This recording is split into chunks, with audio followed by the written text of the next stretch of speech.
pensent que c'est l'État. En France, les gens, et ça remonte pas à la Révolution, ça remonte à Hugues Capet. Les Français veulent de l'État. C'est l'État qui régule en France la vie publique et la vie politique.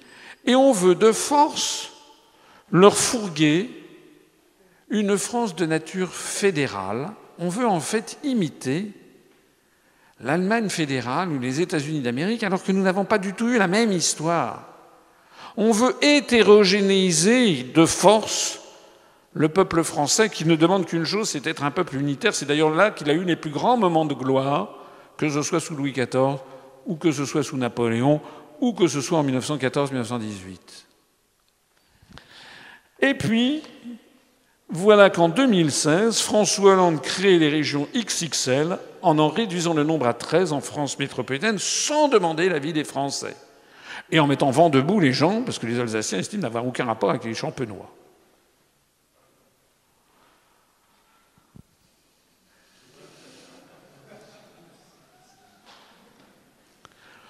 Pourquoi François Hollande fait-il cela ? Vous croyez qu'on va supprimer des régions, on va fusionner des régions pour faire des économies ? C'est pas vrai. Il n'y a pas un poste de conseiller régional qui a été supprimé. Il y en a même qui ont été créés. Il y en a 2. Dans les premiers, d'ailleurs, on a une petite erreur sur notre acte. On a dit qu'on avait 1969 candidats. En fait, on en a 1971.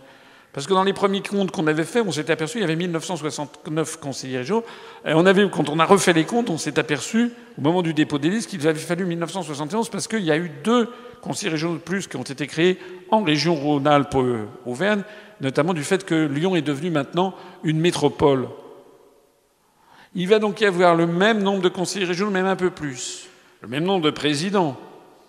Les présidents des régions fusionnées, ils deviennent présidents délégués, avec les mêmes appointements, les mêmes émoluments, les mêmes voitures, avec le tableau de bord en loupe d'orme et les sièges en cuir profond.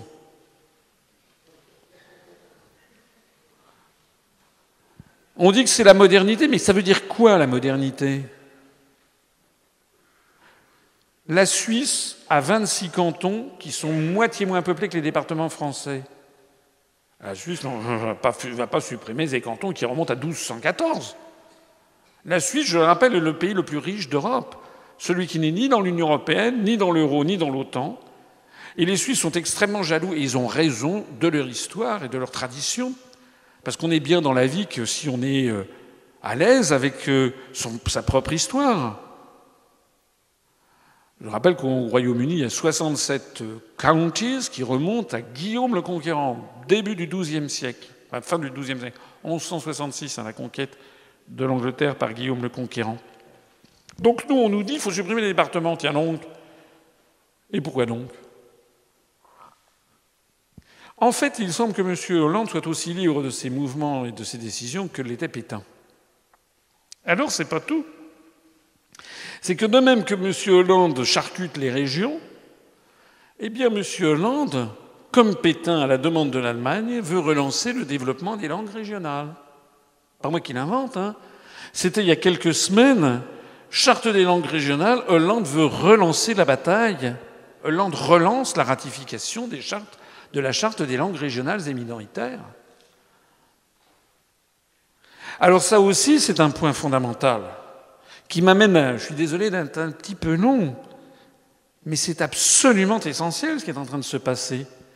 François Hollande avait annoncé pendant la campagne présidentielle qu'il ferait ratifier cette charte. Je ferai ratifier la charte européenne des langues régionales ou minoritaires, c'était sa promesse numéro 56. Bon.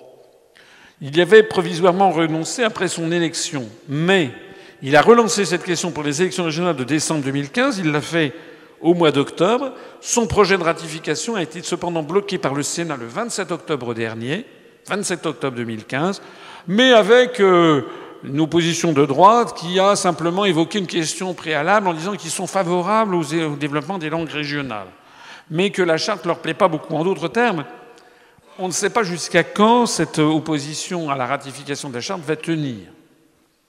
Ce qui m'amène à vous parler de ce dont personne ne souhaite vous parler, et qui est pourtant très important, c'est le risque de fragmentation de la République. Au moment où, d'ailleurs,